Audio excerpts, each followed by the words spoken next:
Nabila Maharani dari kelas 12 MIPA 2. Di sini saya akan mempresentasikan arah politik luar negeri Indonesia pada masa reformasi Jokowi dan Ma'ruf Amin. Politik luar negeri itu sendiri adalah komponen dari kebijakan politik nasional yang ditunjuk keluar.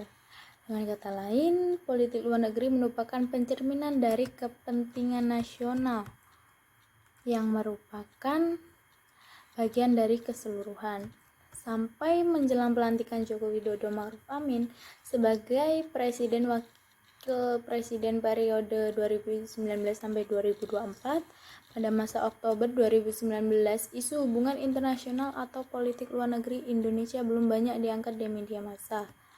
Padahal politik luar negeri sama pentingnya dengan kebijakan domestik. Dengan kata lain, politik luar negeri merupakan pencerminan dari kepentingan nasional yang ditunjuk keluar serta merupakan bagian dari keseluruhan kebijakan untuk mencapai tujuan-tujuan nasional. Mengingat situasi internasional selalu berkembang, melaksanakan politik luar negeri suatu negara kerap mengalami perubahan. Perkembangan situasi internasional yang dinamis itu harus selalu diantisipasi oleh setiap negara agar pelaksanaan politik luar negerinya tidak menemui hambatan. Politik luar negeri bebas aktif itu sendiri secara historis merupakan pengejawatahan dari buah pemikiran Bung Hatta yang terangkum dalam karya legendarisnya dengan judul Mendayung di Antara Dua Karang. Politik luar negeri bebas aktif secara harfiah memiliki makna dasar sebagai suatu kondisi bebas dan tidak terikat namun tetap bersikap aktif dalam konteks hubungan antar bangsa baik di tingkat regional maupun internasional.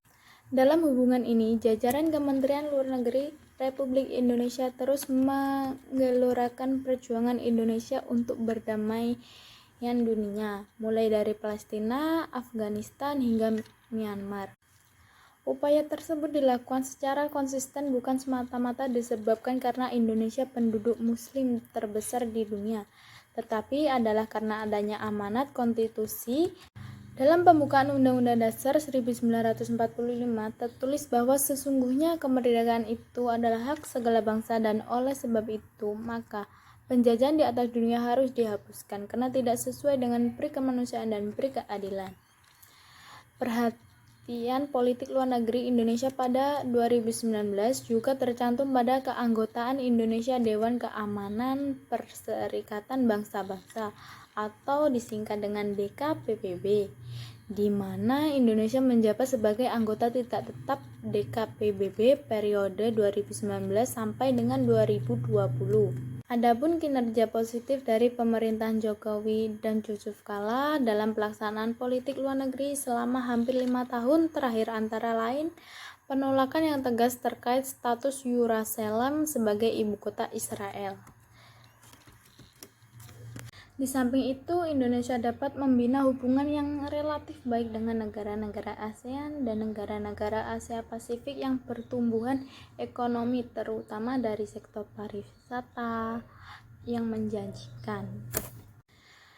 Jokowi Ma'ruf yang menjadi pemenang dalam Pilpres 2019 nampaknya akan melanjutkan kebijakan dan pelaksanaan politik luar negeri bebas aktif seperti yang dijalankannya selama 5 tahun terakhir. Salah satu fokus kebijakan luar negeri Indonesia yang krusial ke depan adalah keberlanjutan diplomasi Indonesia dengan dua raksasa ekonomi yang tengah terlibat perang dagang, yakni China dan Amerika Serikat. Selama kebijakan Cina dalam berinvestasi di Indonesia tidak merugikan rakyat, dalam artian tidak merebut kesempatan kerja warga lokal, maka sejatinya hubungan Republik Indonesia dengan Cina relatif tidak ada masalah. Tetapi jika nanti makin banyak tenaga kerja dari Cina yang masuk ke Indonesia dan merebut lapangan kerja warga Indonesia, maka tentunya hal itu akan menjadi masalah besar terkait ketenaga kerjaan di kemudian hari. Selain itu, penguatan sistem pertahanan dengan kenaikan anggaran setiap tahun perlu menjadi salah satu kebijakan yang harus diambil. Di samping itu juga harus membangun kedaulatan maritim yang tangguh agar angkatan bersenantiasa Indonesia selalu siap siaga dan disegani negara-negara lain. Dalam kaitan ini, kiranya tepat adikium atau lebih tepatnya peribahasa Latin yang menyatakan si vis pacem parabellum, jika mendambakan perdamaian, bersiap-siaplah menghadapi perang. Perlu kehati-hatian terkait pelaksanaan politik luar negeri 5 tahun ke depan. Sisi lain adalah perlunya kehati-hatian dan kecermatan pemerintah Indonesia terhadap isu domestik yang bisa saja berdampak ke dunia internasional. Presiden beserta para menteri terkait dalam menjalankan roda pemerintahan. Ekonomi domestik itu sendiri dalam artian yang umum adalah keadaan ekonomi menurut dia. Istilah itu dibuat oleh lembaga riset Rand Corporation pada 2016 pada Amerika Serikat menyelenggarakan pemilu dan istilah propaganda Rusia. Merujuk para pengangkatan isu yang dianggap beberapa kalangan kurang pas itu dan pada akhirnya Indonesia menjadi sorotan media massa. Jelas bahwa kehati-hatian adalah sebuah keniscayaan.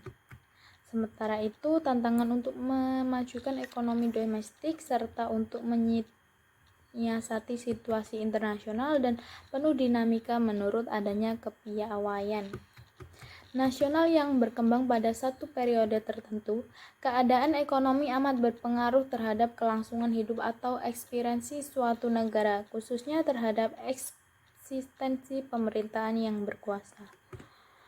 Berhasil tidaknya perekonomian nasional bisa diamati dari beberapa indikator, antara lain tingkat pengangguran, laju pertumbuhan produksi, mendapatkan per kapita, dan tingkat inflasi. Kondisi ekonomi domestik itu juga dipengaruhi oleh keadaan ekonomi internasional.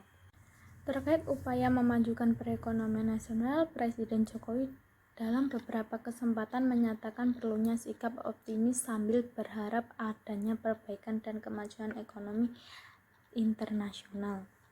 Optimis Presiden itu tentu harus didukung semua pihak agar perekonomian Indonesia terus maju, sehingga akhirnya juga memberikan dampak yang makin baik bagi pelaksanaan politik luar negeri bebas aktif ke depan.